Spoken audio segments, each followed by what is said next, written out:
লীলাভূমিতে খেলা করছিলেন, তার জন্মটা কোথায় হলো? কারাগারে, কংসের কারাগারে।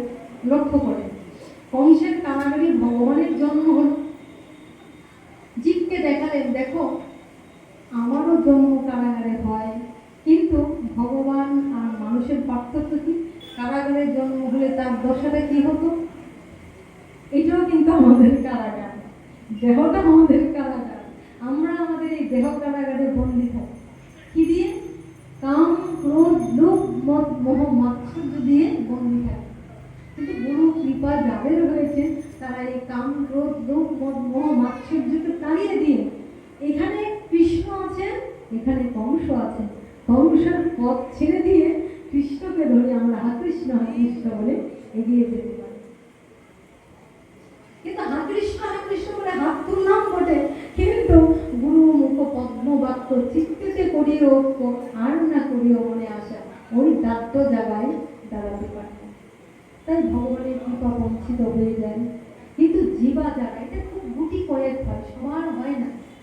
তাই শাস্ত্রে বলেছেন, ব্রহ্মাণ্ড ভ্রমিতে ভ্রমিতে কোনো ভাগ্যবান জীব, কোনো আবার ভাগ্যবান জীব গুরু গুরু কৃষ্ণ প্রসাদে পায় ভক্তি লতাকে। গুরু কৃপা সবাই পায় না, 2-4 জনই পায় গো। 2-4 জন, কোটি কোটির মধ্যে 2-4 জন। গুরুও জানেন যে শিষ্যটা আমার কেমন, আর শিষ্য গুরুর হৃদয়েই চান, আর কিছু চান না। যে গুরুর হৃদয়ে আমি কোনো দুঃখ দিইনি তো, গুরু আমার প্রতি প্রসন্ন তো, খুশি তো, এইটুকুই চাই। জয় রাধে। এবার এই কংসের কারাগার থেকে আমরা কি করে বেরোতে পারি? যখন কাম, ক্রোধ, লোভ, মদ, মোহ, মাৎসর্য থেকে আমরা বেরিয়ে আসতে পারি, তখন আমরা কৃষ্ণের পথে চলতে পারি। কিন্তু আমরা ভগবানের পথে এলাম, এখনো দেখেন আমাদের সাজ সজ্জা, পোশাক আশাক, আমাদের লক্ষ্য করেন আমরা ভক্ত পথে নেমেও আমাদের কামনা বাসনা দূরীভূত হয়। আমরা বাহির পানে তাকিয়ে দেখি, কিন্তু ভিতর পানে যত্ন করার চেষ্টা করি। তাই তো আমাদের বুদ্ধি বিভ্রান্ত, তাই তো আমাদের বুদ্ধি স্থির করতে পারি না। আমরা শুভ কিসে আর অশুভ কিসে, কল্যাণ কিসে আর অকল্যাণ কিসে তা জানি। কিন্তু আমার অন্তরে নিহিত মঙ্গল, অপার্থিব জগতের মঙ্গল কোথায় নিহিত, সেটা আমার গুরুদেবের সৃজন পাপ পথে, এটা আমরা বুঝতে পারি।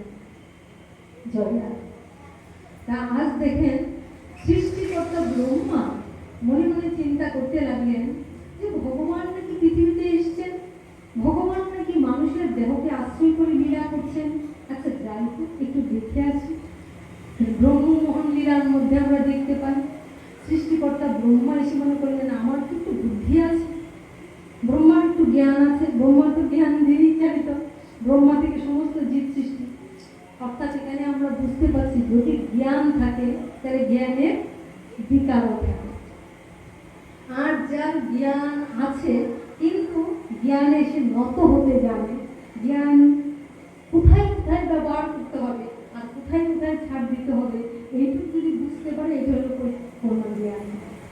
যদি জ্ঞান আছে পরিপূর্ণ, জগৎ জ্ঞান দিয়ে জয় করে এসেছে, কিন্তু পিতা মাতার কাছে, গুরুর কাছে সেই জ্ঞান কখনোই প্রকাশ পাবে। কিন্তু ওখানে যদি জ্ঞান পেয়ে যায়, আজ ব্রহ্মা মনে চিন্তা করেন আমার তো জ্ঞান আছে, তো যাই আমি একটু জ্ঞানের ব্যবহার করে দিয়ে আসি। এলেন, এসে দেখছেন কৃষ্ণ লীলা করছে সখাদের সঙ্গে, সখাদের সঙ্গে খেলছে ছুটছে, মা খাবার দিয়ে দিয়েছে, দই, চিরা, আদা মিশ্রিত করে খাবার খাচ্ছে, সখাদের মুখে তুলে দিচ্ছেন, আবার সখারা কৃষ্ণের মুখে তুলে দিচ্ছেন, সখাদের পিঠে চড়ছেন কৃষ্ণ, আবার কৃষ্ণের পিঠে সখারা চড়ছেন। ব্রহ্মা থেকে বলছেন এই কৃষ্ণ, অসম্ভব অসম্ভব, এ হতেই পারে না, কি করে ভগবান, ভগবান আমার এমন করে নাকি, এ ভগবান হতে পারে? আচ্ছা আমি একটু পরীক্ষা করি তো, এ ভগবান কিনা। তারপর কি করলেন, গো বৎস, যত বৎসদের নিয়ে এসেছিলেন কৃষ্ণ তাদেরকে, এবং গো সখাদের, গোপালকদের, কৃষ্ণের যে সখারা ছিল সখাদের এবং গো বৎসদের নিয়ে পাথর চাপা দিয়ে গুহায় বন্দি করে এলেন।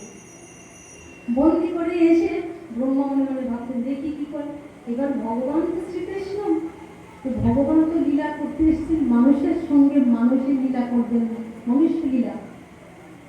তাই ভগবানও কান্না শুরু করে দিলেন। সকালে কোথায় আমার গোবৎসরা গেল কোথায়, কান্নাকাটি শুরু করে দিলেন। তা আমাদের চোখে আমরা কি ভাববো, হ্যাঁ হ্যাঁ কি ভগবান কাঁদছে, ভগবানও কাঁদতে শুরু করে দিলেন। কোথায় গেল, এই তো এক্ষুনি ছিল আমার সখারা, এই তো এক্ষুনি ছিল গোবৎসগুলি, গেল কোথায়। তারপরে একটু করে স্থির হলেন, এটা হলো আমাদের বিচার। স্থির হয়ে মনে মনে ভাবলেন যে কি কর্মটা করেছে। স্থির করে দেখি ও